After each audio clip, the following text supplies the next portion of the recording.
Моето детство беше много щастливо детство.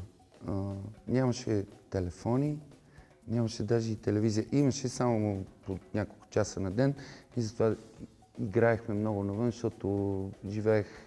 Всъщност аз съм от Божурище, тогава все още не беше град, беше село. И имаше много поляни с дървета и цветя. И с божури.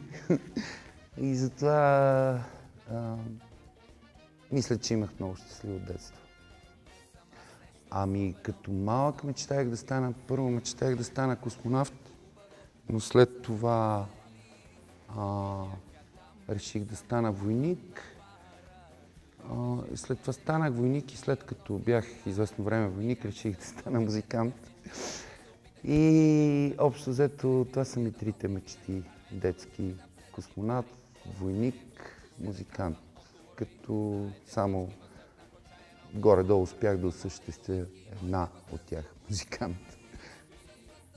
Денят ми започва с кафе и слушане на музика, после продължава пак с музика. Общо взето денят ми като цяло е обзет от музика. Мотивираме музиката, приятелите, близките хора, децата ми и живота като цяло. Най-голямата ми мотивация е да живея. По принцип много ми харесва живота. Кефа се, яки. Мечтая си да направя съвършената песен, съвършения концерт и да мога да правя това, което обичам. Последното нещо, което ме разсмя,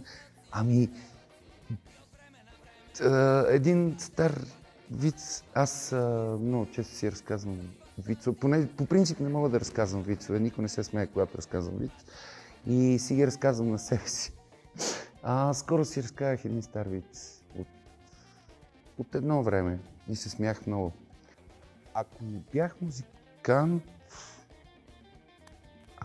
музикант, щях да отглеждам животни. Някакви, не знам какви. Много обичам животните. Ако имах супер сила,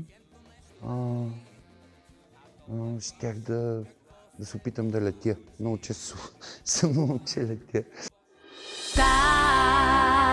Всичко за